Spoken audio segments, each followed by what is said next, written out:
Voilà, gloire à Dieu, que Dieu soit béni. Nous allons donc maintenant aller dans le message intitulé « Conquête, compromis, conséquences ».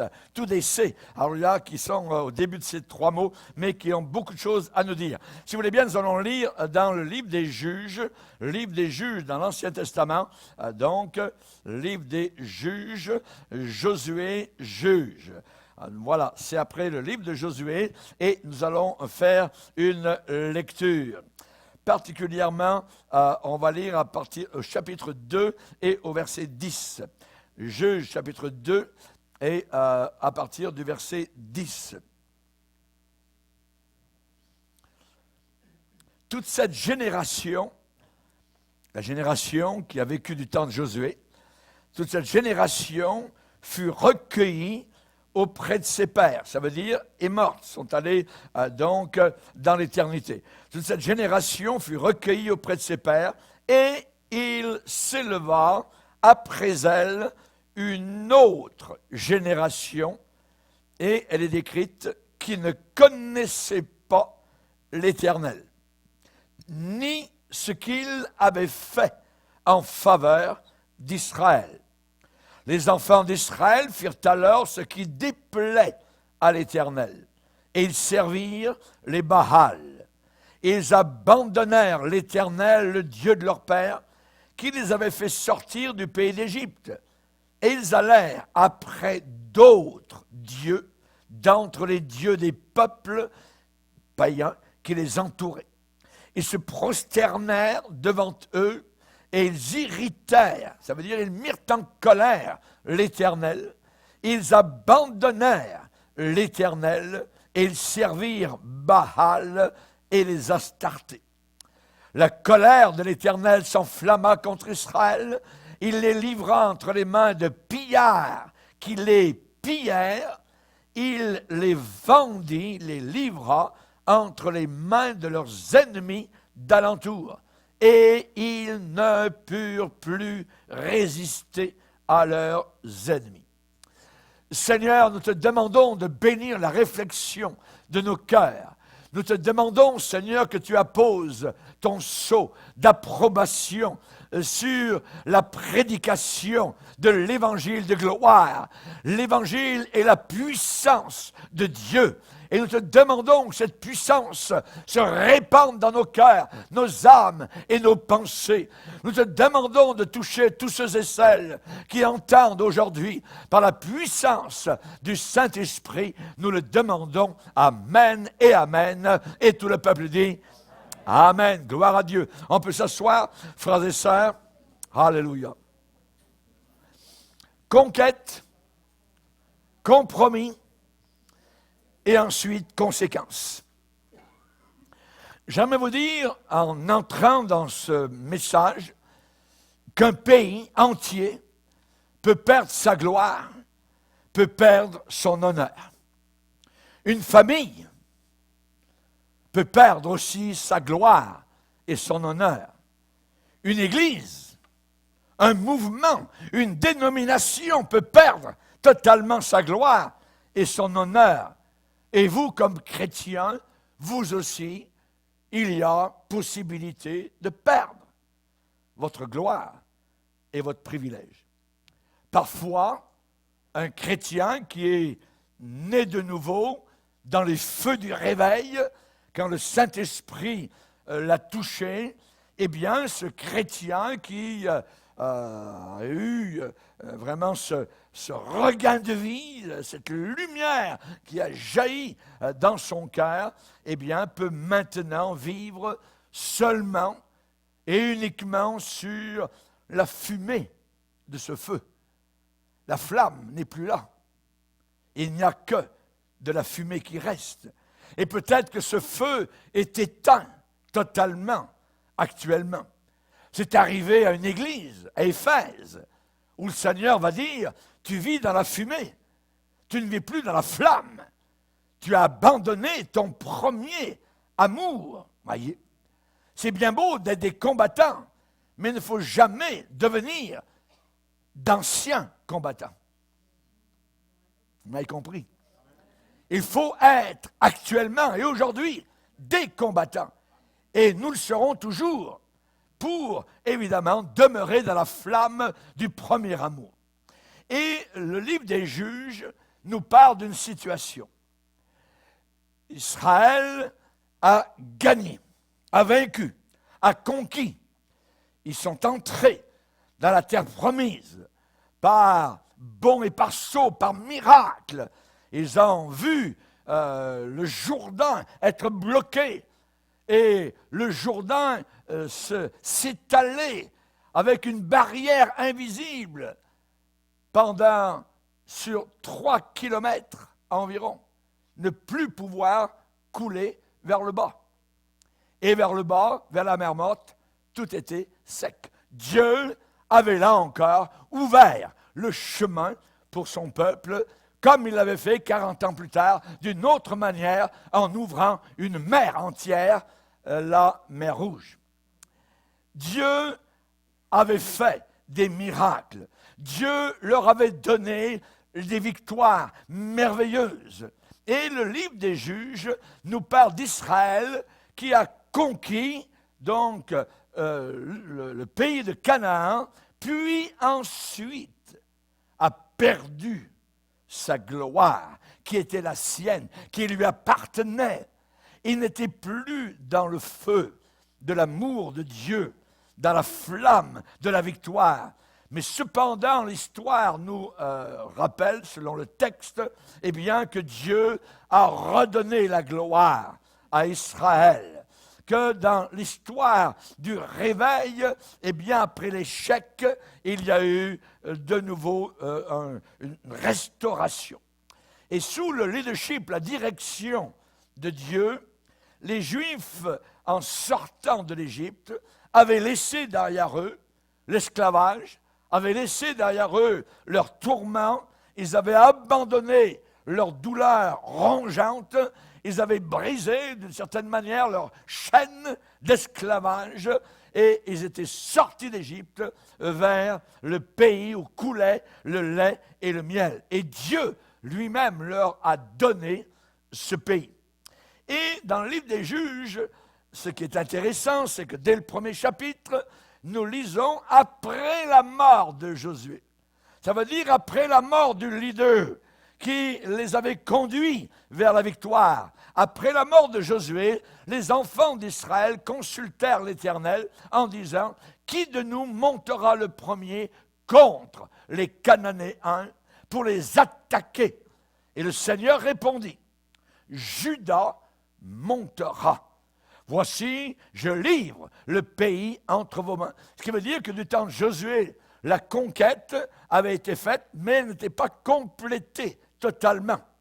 Et là, il devait y avoir donc une continuation de conquête. Juda montera, le premier, a dit le Seigneur, après la mort de Josué. Juda veut dire louange. Ça veut dire, c'était la tribu principale, la tribu dominante, et Dieu a dit, louange va vous conduire dans ce pays, le pays que je vous ai donné. C'était un pays glorieux, le lait, le miel, y coulait. Il y avait des raisins, des vignes, les figuiers, il y avait des grenades, des puits, des rivières, les collines, les vallées verdoyantes. Que de différence avec le désert au travers duquel ils avaient marché pendant 40 ans. C'était le cadeau de Dieu pour eux. Donc, ils avaient 3 choses. Ils avaient le Seigneur, ça veut dire que Dieu s'est donné à eux en personne, Dieu leur parlait, Dieu les dirigeait. Deuxièmement, ils avaient les commandements, donc les 10 commandements, la loi, et ils avaient troisièmement maintenant un pays. Canaan. Qu'est-ce qu'ils ont fait? Par rapport au Seigneur, leur cadeau, eh bien, ils l'ont renié.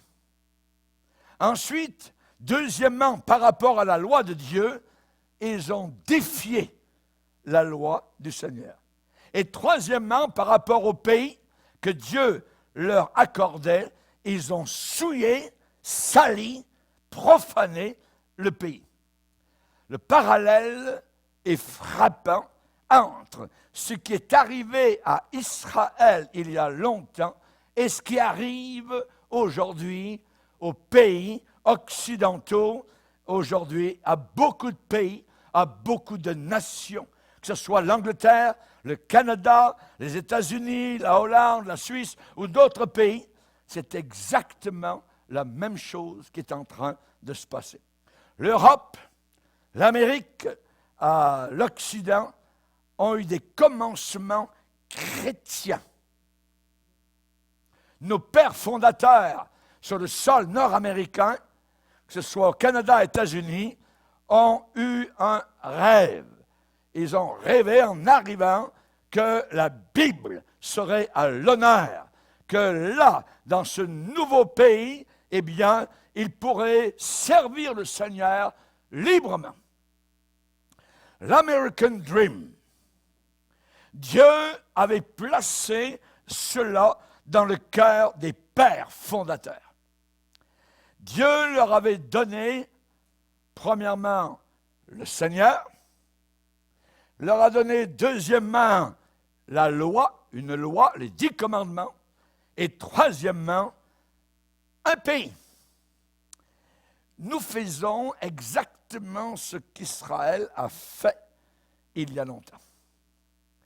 Exactement comme la gloire de Dieu s'est en allée et partie d'Israël, cette même gloire qui a été là, en Amérique du Nord, et qui a fait que l'Amérique du Nord a été un des pays dirigeants du monde entier, eh bien, cette gloire est en train de reculer, de s'en aller, de plus en plus, s'éloigne, décline, et disparaît à l'horizon actuellement.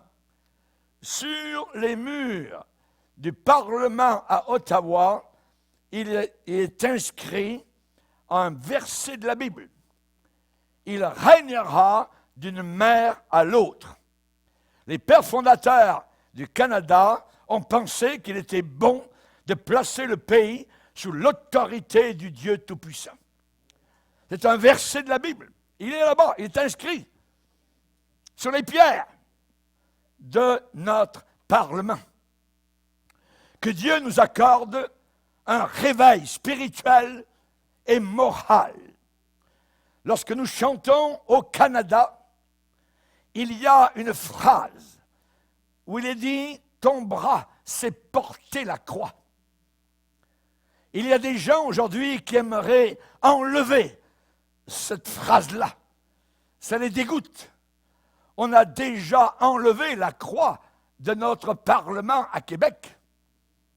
Elle a été là pendant des siècles. Mais maintenant, on n'en veut plus. Il se passe quelque chose. Les hommes, généralement, ici-bas sur Terre, disent que les fortunes familiales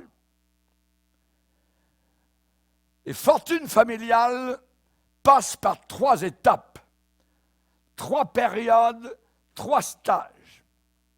La première génération génère.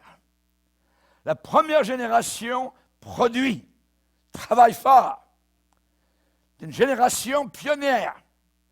La deuxième génération qui suit, elle spécule. Elle compte sur l'acquis du passé pour réussir.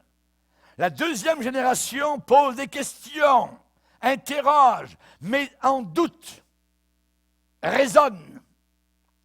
Et arrive la troisième génération qui, elle, dégénère, dissipe totalement ce qui a été gagné au travers des siècles. La troisième génération s'abattardit. Et la nation part et disparaît. Il y a une sorte actuellement de maladie d'Alzheimer dégénérative parmi nous. On a oublié d'où est-ce que nous venons. D'où venons-nous? Alors nous allons parler de la première génération, de la deuxième et de la troisième. La première génération a eu en Israël des jours glorieux de conquête. Dieu, l'Éternel, le Dieu d'Abraham, d'Isaac et de Jacob, avait donné à Israël un commencement merveilleux, glorieux. Avec Josué, les armées d'Israël ont marché au travers du Jourdain, de victoire en victoire, ont vu des murailles, celles de Jéricho, tomber flat, à plat, directement. Ils ont conquis parce que Dieu leur donnait ce pays. Dieu était avec eux. Des rois ont été vaincus. Les rois cananéens, les rois ont été écrasés. Le pays a été pris et conquis. Que de pays humbles dans leur début et ensuite, de victoire en victoire, sont arrivés à un statut élevé. Prenons l'Amérique du Nord. Comprenons États-Unis, Canada, ensemble.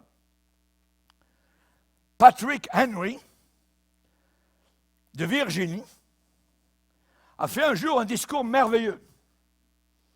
Il a parlé de l'esclavage en 1776 à l'Assemblée de Virginie.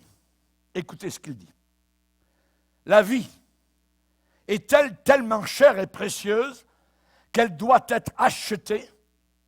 La paix est-elle si douce qu'elle doit être achetée et payée au prix des chaînes et de l'esclavage? Que le ciel nous en préserve, dit-il. Patrick Henry déclara devant cette assemblée que le Dieu Tout-Puissant nous en empêche. Je ne connais pas le chemin que les autres pourront prendre, mais pour moi, donnez-moi la liberté, ou alors donnez-moi la mort. Give me liberty or give me death. Et à partir de cette déclaration de Patrick Henry, ça a été l'étincelle qui a fait partir la Révolution américaine. La guerre de la Révolution a été gagnée et des milliers de personnes sont sorties de l'esclavage, des champs de coton, des chaînes, de la tyrannie, pour devenir un peuple libre et un peuple freeborn. Le premier président américain, George Washington, qui est le père de l'Amérique, est entré en fonction, a prêté serment en plaçant sa main sur la Sainte Bible.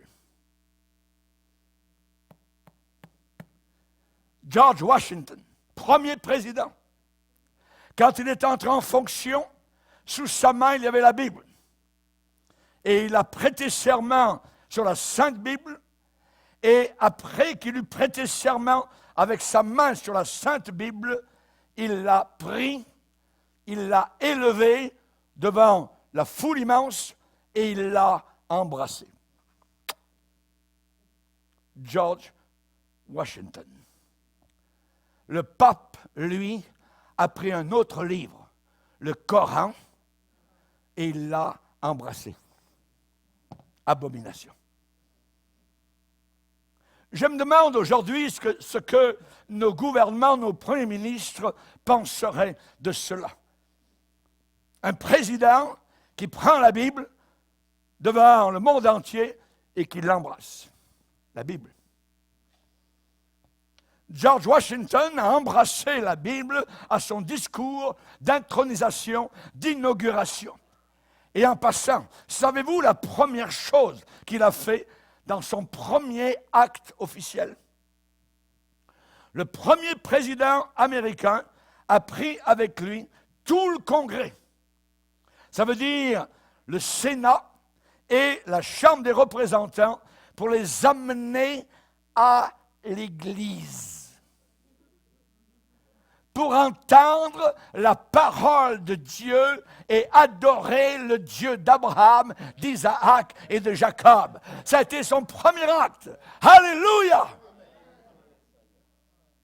Pendant 2 heures, le gouvernement américain, le premier, avec George Washington, eh bien, pendant 2 heures, ils ont écouté la parole de Dieu.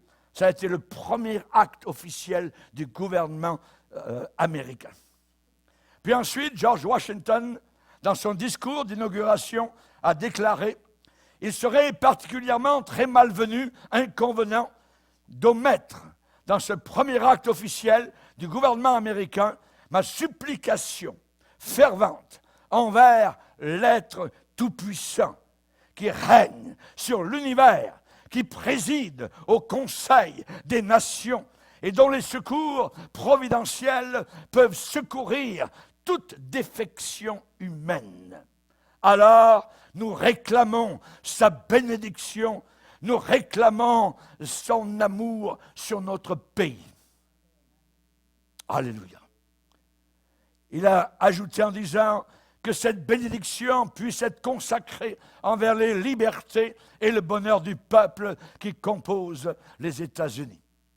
Puis le père de l'Amérique a déclaré « Aucun peuple ne peut être plus lié à reconnaître et à adorer la main invisible qui conduit les affaires des hommes plus que le peuple des États-Unis. » Chaque personne qui nous a permis d'avancer, et c'est toujours lui qui parlait, chaque personne qui nous a permis d'avancer pour arriver au caractère d'une nation indépendante semble avoir été marquée par quelques signes et témoignages de la providence.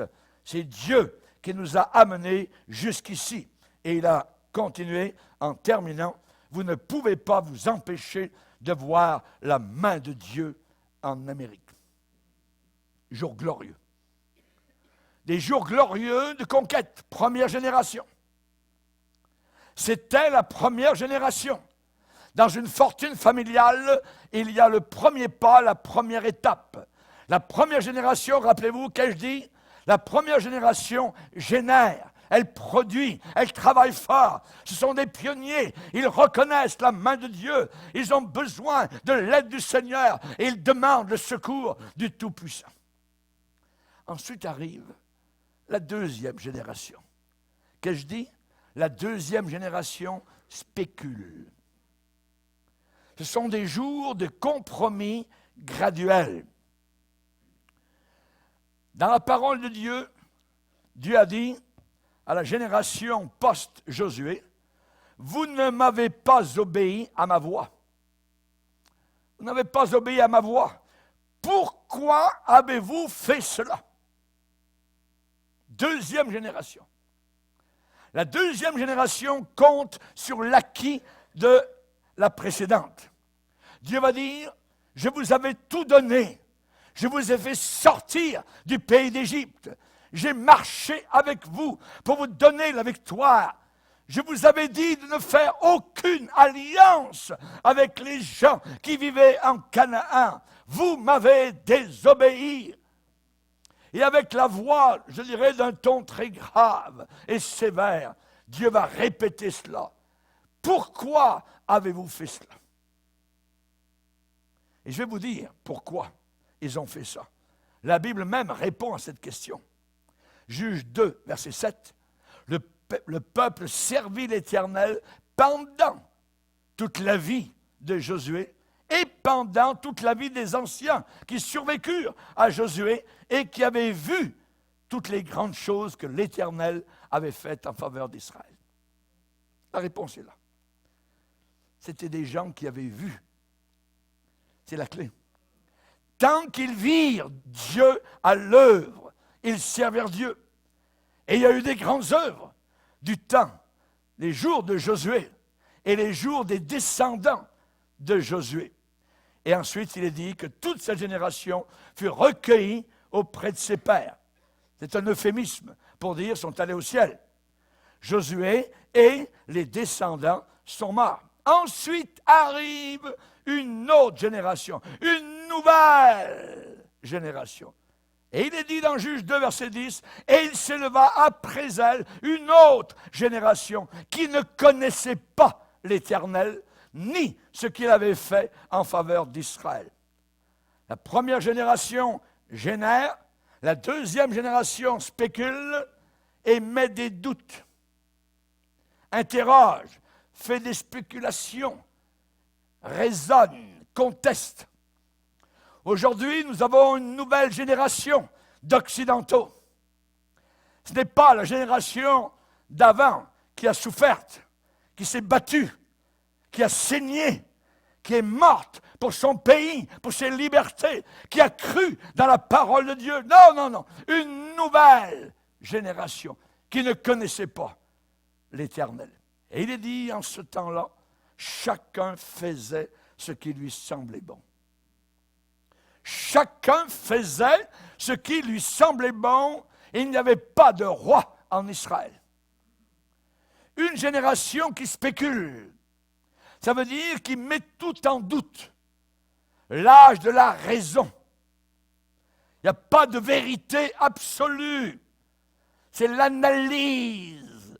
On est analysé aujourd'hui comme génération. On est psychanalysé. On est psychologisé. Il nous passe au tamis de toutes sortes, voyez. Oh, ce sont les enfants de Freud, les enfants de Jung, et ainsi de suite. Une génération qui spécule. Il n'y a pas de standard fixe du bien et du mal. Ça n'existe pas. Ils ne connaissent pas l'Éternel. Dieu dit ce qui est bien et Dieu dit ce qui est mal. Et il dit malheur à ceux qui appellent le bien mal et à ceux qui appellent le mal bien. Malheur, malheur, malheur. Exactement ce qui arrive aujourd'hui. On met en doute la parole de Dieu sur laquelle John Washington a prêté serment. Ses pères fondateurs, Canada et États-Unis, croyaient dans l'absolue vérité des Saintes Écritures. Une génération qui spécule, il n'y a pas de vérité absolue, ça n'existe pas pour eux. Ils ne comprennent pas les fondations morales du pays. Chacun fait ce qui lui semble bon. Mais la Bible enseigne en disant dans Proverbe 14, 12, « Telle voie paraît droite à un homme, mais son issue, c'est la mort. » Son issue, c'est la voie de la mort. Aujourd'hui, il n'y a pas de bien, pas de mal, et demain, leur bouche sera remplie de gravier. Regardez le système d'éducation. Aujourd'hui, nos jeunes ont des cours appelés cours de clarification des valeurs. Qu'est-ce que ça veut dire? Ça veut dire que Billy, Suzy, Mary, Johnny, Jimmy et les autres sont en classe. On leur présente une situation morale. Quelle est cette situation qu'on leur présente? Eh bien, Jimmy, que ferais-tu dans cette classe si tu savais que Suzy fait un certain devoir pour obtenir une bourse d'études afin d'aller l'année prochaine au collège? Mais elle triche et elle ment. Et toi, tu le sais. Qu'est-ce que tu vas faire? C'est le problème qui est posé donc au jeune homme, à l'enfant, dans sa classe. Pensez bien, réfléchis. Jimmy, va écrire ta réponse à cette situation, mais attention, le professeur dit, n'oublie pas, Jimmy, il n'y a aucune réponse qui est bonne et aucune réponse qui est mauvaise.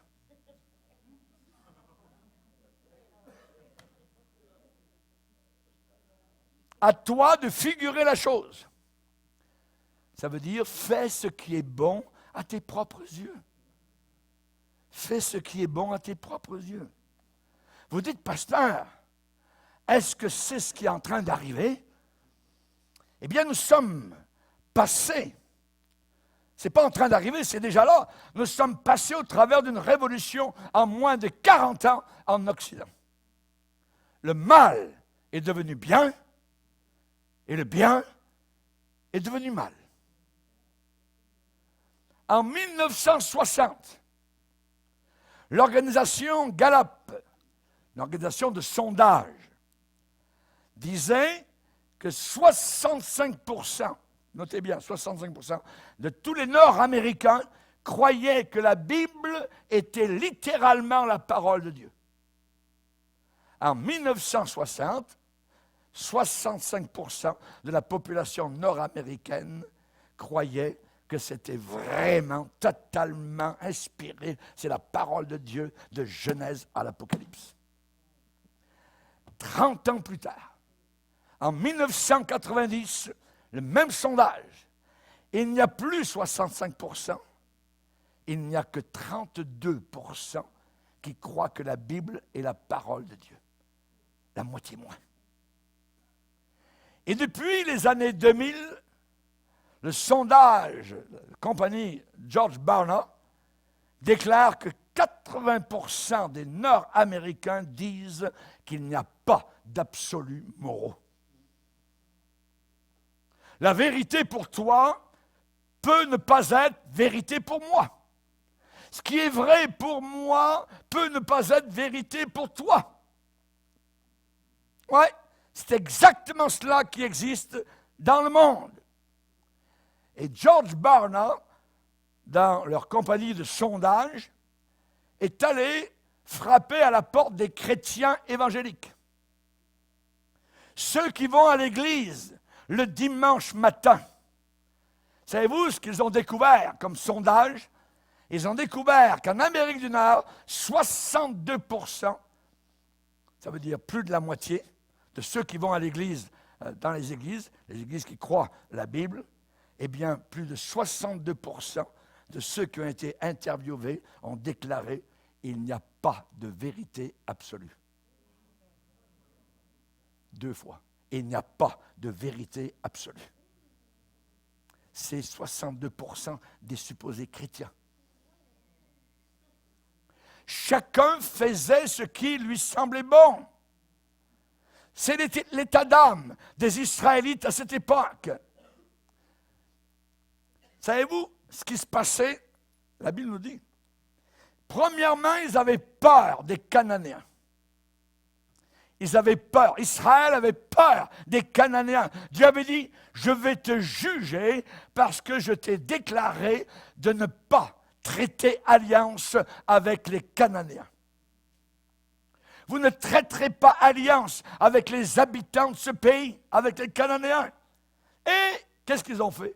Ils ont fait alliance avec les Cananéens. Et dans Juge 1,19, il est dit, l'Éternel fut avec Juda. Et Juda se rendit maître de la montagne, ça veut dire chasser les habitants de la montagne. Mais, il n'a pas pu chasser les habitants de la plaine, de la vallée. Pourquoi? Parce qu'ils avaient des chars de fer.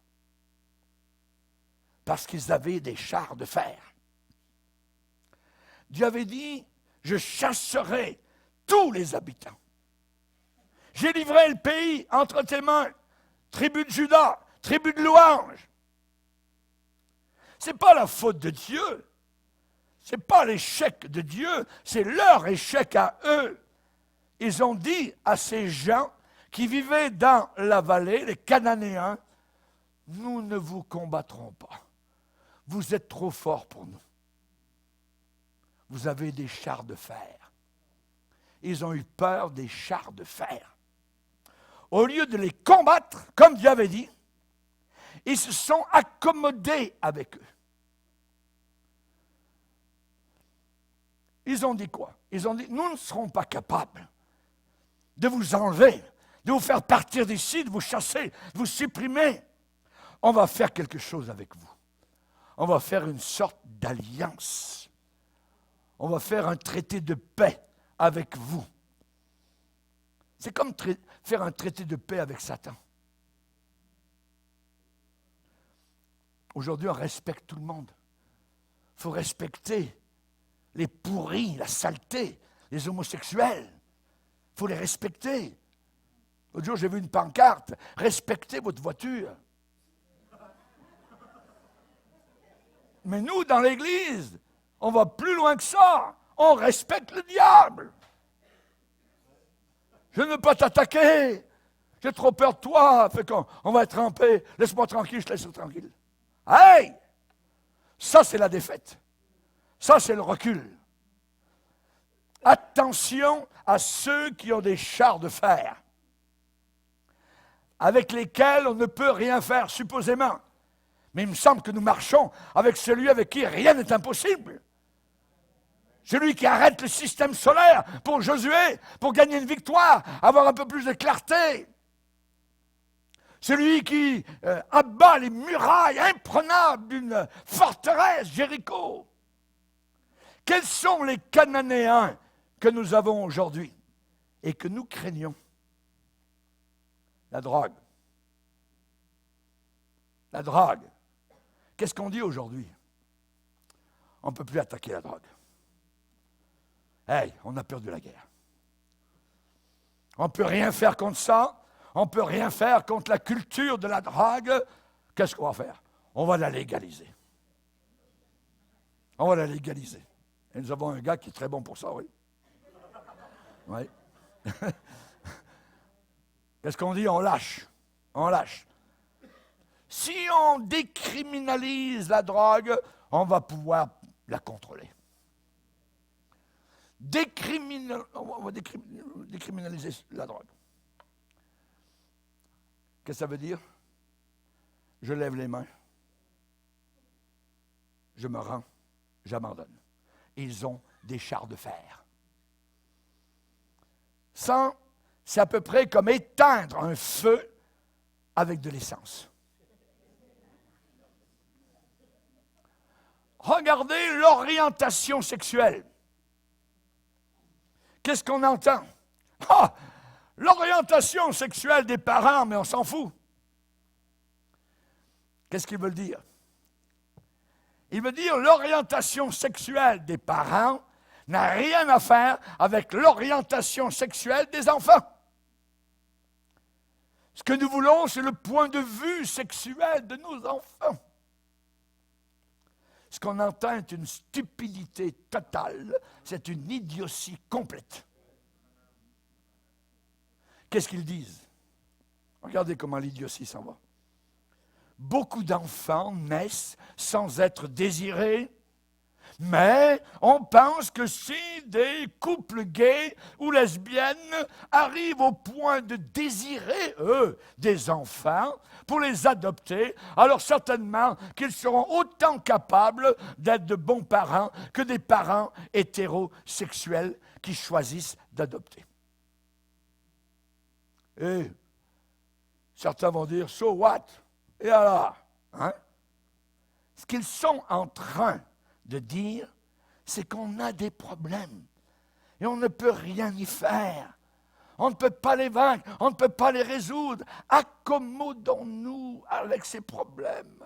Vivons avec. Il faut vivre avec. Faisons avec. Les autorités du gouvernement, d'éducation, hospitalière, scolaire, sont en train de dire à une petite fille de 13 ans de placer un condom dans sa sacoche avant de partir pour son rendez-vous. Je suis même embarrassé d'avoir à mentionner cela en public. Mais quelque part, il faut sonner l'alarme. Qu'est-ce que tout cela est en train de dire à un enfant? Qu'est-ce que tout cela est en train de lancer comme message? Quand un officiel du gouvernement ou un professeur d'école, d'éducation, est en train de déclarer de telles choses. Il est en train de dire, eh bien toi, c'est ce que tu dois faire. Choisis ton sexe. Ah, tu es un beau petit gars, un petit garçon, mais peut-être que tu es une belle petite fille. C'est de la folie totale. C'est une rébellion contre Dieu, le Créateur. Ce qu'ils sont actuellement en train de faire, c'est de construire des ambulances et les placer au pied de la falaise.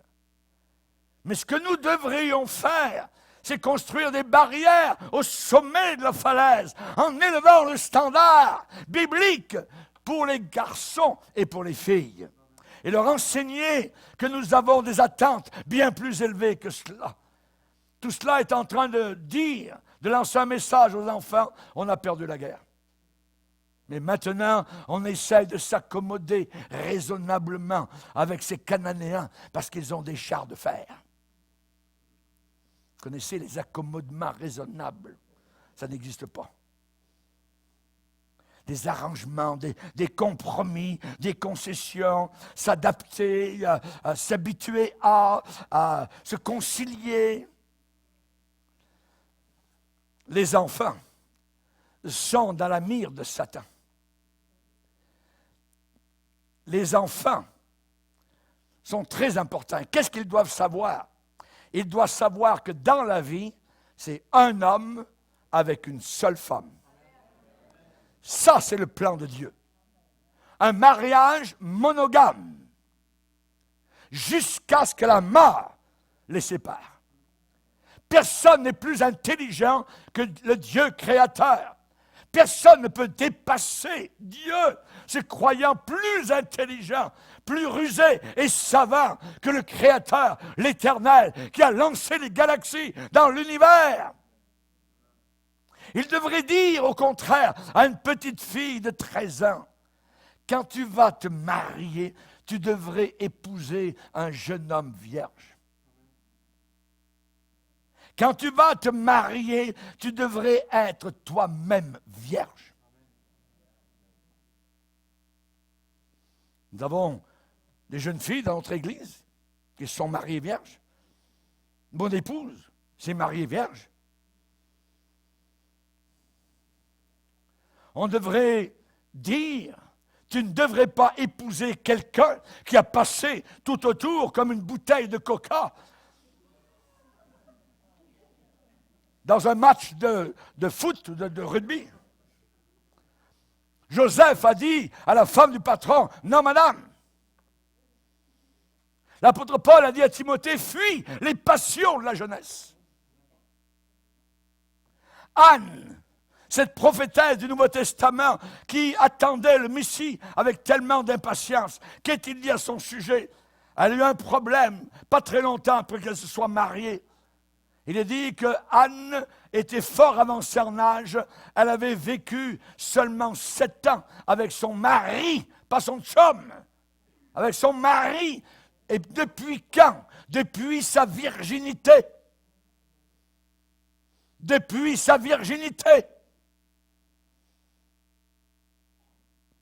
Rebecca, la belle Rebecca, il est dit qu'elle était très belle de figure, elle était vierge et aucun homme ne l'avait connue.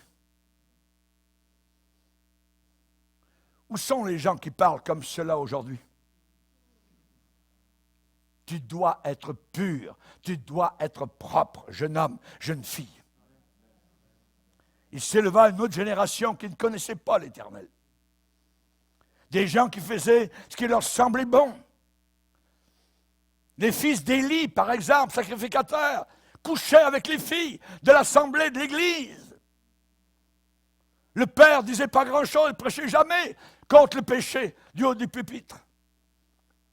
Ses 2 fils et lui sont morts le même jour, jugés par le Seigneur.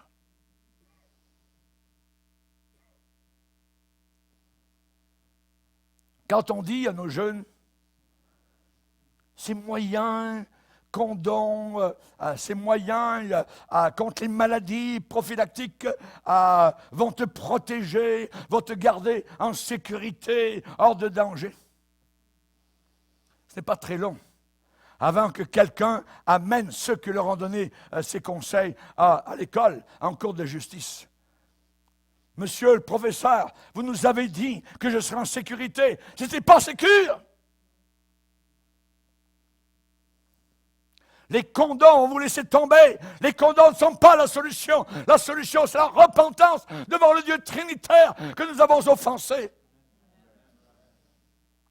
On a besoin, non pas d'aide ici et là comme des béquilles. On a besoin d'enseigner le caractère, la résistance, la force spirituelle pour résister aux chars de fer et les vaincre et les envoyer au fond de la mer. Alléluia. Vous savez ce qu'ils ont fait? Non seulement ils ont eu peur des Cananéens, deuxièmement, ils ont fait des faveurs aux Cananéens. Ils s'en sont servis, ils les ont favorisés. Il est dit dans la Bible, Juge 1, 28, lorsqu'Israël fut assez fort, il assujettit les Cananéens à un tribut, mais il n'arriva pas à les chasser. Mais il les a assujettis à un tribut. Quelqu'un déclare, on n'y arrivera pas. On ne peut pas détruire le mal, on ne peut pas détruire toutes ces choses-là, donc on va s'accommoder.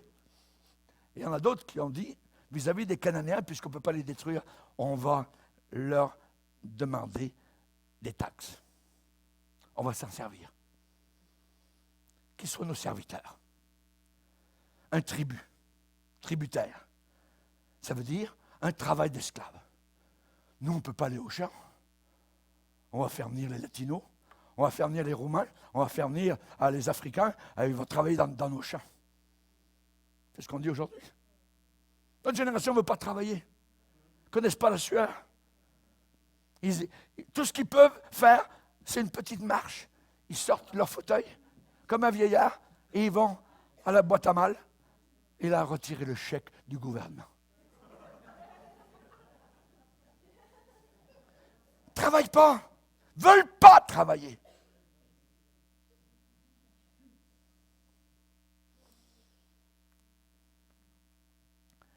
Ils ont dit, on pourrait peut-être se servir de ces Cananéens, pourquoi les chasser? Ils nous seront utiles. On va en faire nos serviteurs. Ça va être très bénéfique. Ils pourront nous servir. Ah oui, peut-être qu'ils sont très méchants. Ils ont des idées vraiment farfelues, tout ça. Pour eux, 2 hommes, 2 femmes, ça ne les gêne pas. Tout ça, mais on va s'en servir pareil. On va les conserver. Ils sont totalement immoraux, mais on va se servir d'eux. On a besoin de la main-d'œuvre. Pouvez-vous penser à une chose dans ce domaine, aujourd'hui? C'est légalisé. Ça rapporte de l'argent au gouvernement, mais c'est une infection et un poison sur la société. Le gambling, le jeu légal. Je connais un de mes anciens collègues pasteurs qui a perdu son ministère parce qu'il allait en cachette aller jouer au casino. L'argent de l'Église.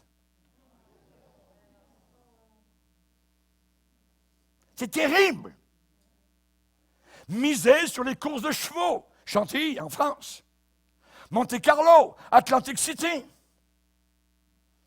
Eh bien, pasteur, qu'est-ce que ça peut faire? On pourrait légaliser et en faire une taxe. On pourrait rendre même hommage à cela.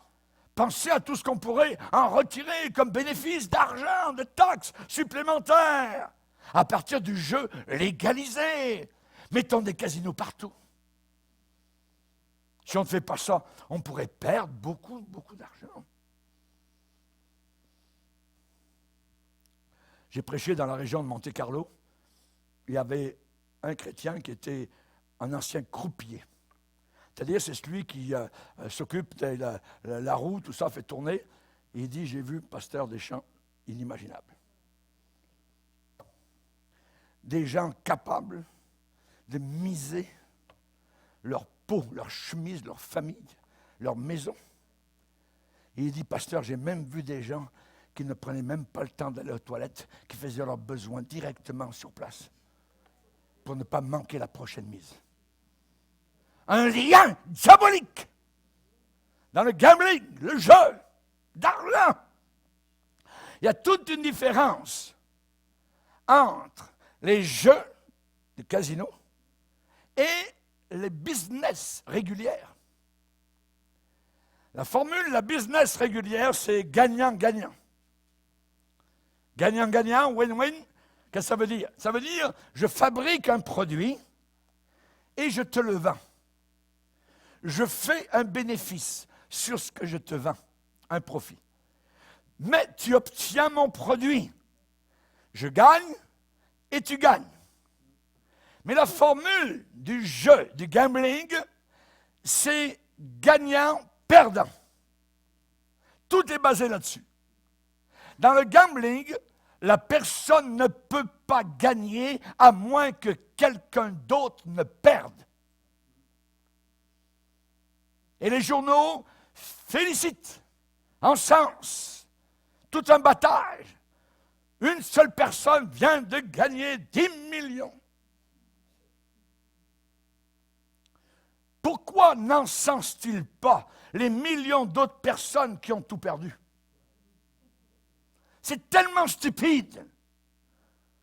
Pourquoi des barrières de fer?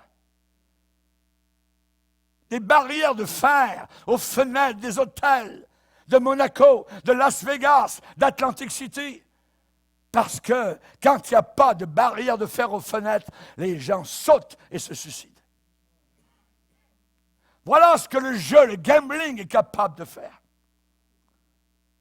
Et en plus, quand c'est une loterie du gouvernement,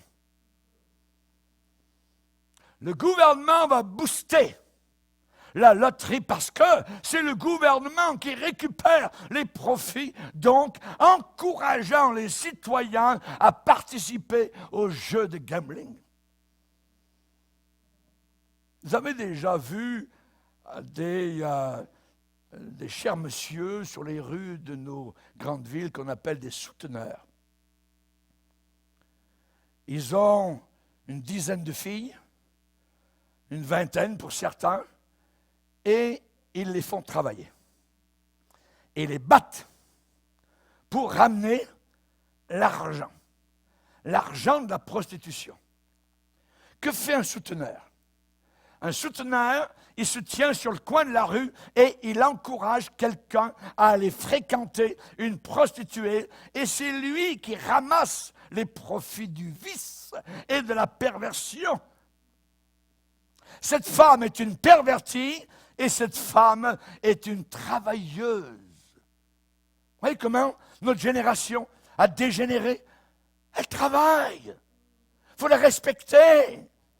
Savez-vous ce que le livre sur lequel le président des États-Unis a mis la main quand il est entré en fonction? Cette même Bible déclare: une prostituée dresse des embûches comme un brigand. Et elle augmente parmi les hommes le nombre des perfides. Voilà ce qu'elle fait. Et s'il y a une chose qui ne pouvait jamais rentrer dans le temple comme argent, c'était le fruit de la prostitution. Dieu ne voulait jamais que ça rentre dans le temple. Et avec les maisons de jeu, le gouvernement fait exactement la même chose. Il encourage les citoyens à participer à un vice. Et ainsi, le gouvernement peut empocher les profits. Parlons de la vente d'alcool. La vente d'alcool, qui sont des magasins du gouvernement. Un jour, il y a eu un horrible accident. Un homme conduisait sa voiture sur le mauvais côté de la route. Il faisait nuit. Et il est arrivé sur une colline de la route et il a frappé en pleine face une moto. Le garçon sur la moto est venu rouler sur le capot, le hood de la voiture, et il a passé au travers du pare-brise, le windshield, et il est arrivé jusque sur la personne qui conduisait la voiture. C'était le fils du conducteur.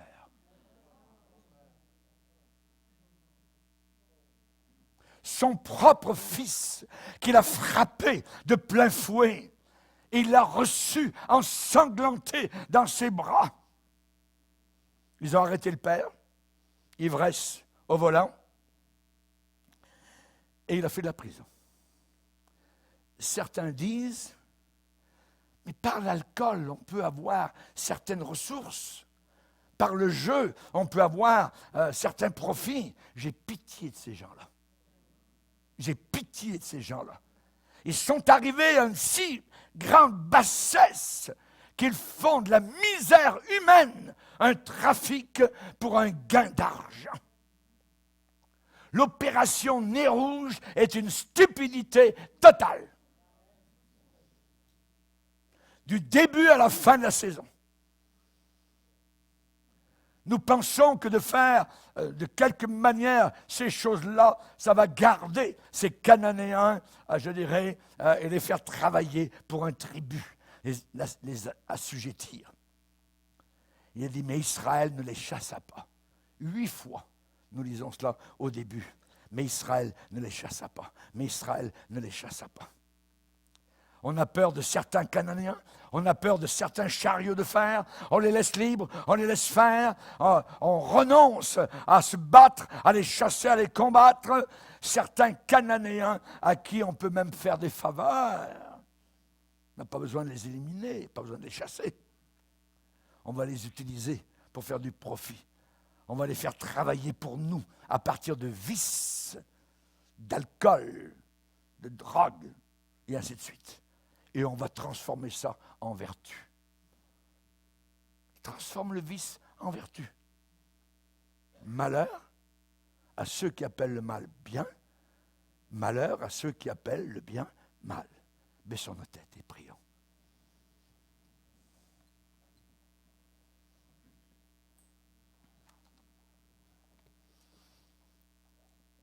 Seigneur, nous voulons te bénir. Seigneur, nous voulons t'adorer, te glorifier. Je te demande, Seigneur, de pardonner, de libérer cette âme prisonnière du mensonge de Satan. Je te demande, Seigneur, que la vérité, aiguisée comme une épée brillante, casse et brise tout lien, toute chaîne qui retient cette personne dans les liens de l'iniquité. S'il te plaît, ô Dieu, sauve et libère par ta puissance, maintenant et dans le nom de Jésus. Amen. Amen. Levons-nous ensemble devant le Seigneur.